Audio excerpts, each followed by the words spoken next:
Hi friends, எல்லோரும் எப்படி இருக்கீங்க? நியூ இயர் எல்லாருக்கும் எப்படி போச்சு? வீடியோ போட்டு ரொம்ப நாள் ஆகுது. நான் எங்களோட மாமியார் வீட்டுக்கு போயிருந்தனால என்னால் அங்கே வச்சு எந்த வீடியோவுமே அப்லோட் பண்ண முடியல. எங்களுக்கு நியூ இயர் எல்லாமே நாங்கள் அங்கே தான் செலிப்ரேட் பண்ணிவிட்டு நேற்றுக்கு தான் வந்தோம். இன்றைக்கி குழந்தைங்களுக்கு ஸ்கூல் ஓப்பன் ஆகுறதுனால நேற்றுக்கு தான் கிளம்பி வந்தோம். வீட்டுக்கு வந்து பார்த்திங்கன்னா எங்களுக்கு ஒரு சர்ப்ரைஸ் கிஃப்ட் வந்து ரெடியாக இருந்தது. அது வேறு யாரும் இல்லைங்க, இந்த 2 குட்டீஸும் தான். இந்த 2 கிட்டன் குட்டீஸும் எங்கள் வீட்டில் வந்து சைடில் ஒரு மோட்டர் வைக்கிற இடத்துல கிடந்தது. குட்டிங்க மட்டும்தான் இருந்தது. அவங்க அம்மாவை காணோம். மற்ற வேறு குட்டிங்க இருக்கா என்னன்னு தெரியல. இந்த 2 மட்டும்தான் அதில் கிடந்தது.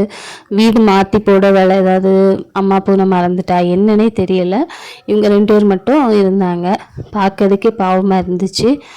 வீட்டில் வந்து பாலும் கிடையாது. பிறகு ஹஸ்பண்டை வீட்டுக்கு கடைக்கு அனுப்பி பால் வாங்கிட்டு வர சொல்லி இவங்களுக்காகவே பால் வாங்கி கொஞ்சம் பால் ஊற்றுனோம். அதை கூட அவங்களால கரெக்டாக குடிக்கவும் தெரியல.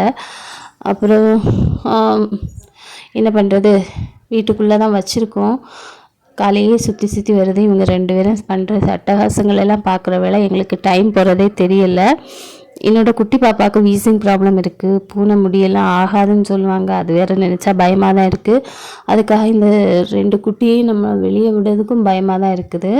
வேறு பெரிய பூனைகள் ஏதாவது வந்து கடிச்சிருமா என்ன ஏதுன்னே தெரியல.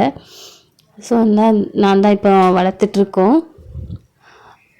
வீட்டுக்குள்ளே வளர்க்குறதுக்கு தான் கொஞ்சம் பயமாக இருக்குது. வெளியில் வச்சு வளர்க்கலாமா என்னன்னு தெரியல. ஹவுஸ் ஓனருக்கும் தெரியாது. அவங்க ஏதாவது சொல்லுவாங்களான்னு தெரியல. இனிமேல் கையில் இருக்கிறது வரைக்கும் பார்த்துக்கலாம் அப்படின்னு நினைக்கிறேன். கொஞ்சம் நம்ம காலையே சுற்றி சுற்றி வருது. ஒரு நாள் தான் ஆகுது வந்து பழகி. இருந்தாலுமே கால் பின்னாடியே வந்துட்டுருக்கு. கிச்சனில் காலையில் எழுந்திரிச்சி வேலைக்கு சமையல் பண்ணலாம் அப்படின்னு போனாலும் பின்னாடியே சுற்றி சுற்றி வருதுங்க. மடியில் வந்து படுத்து தூங்குதுங்க.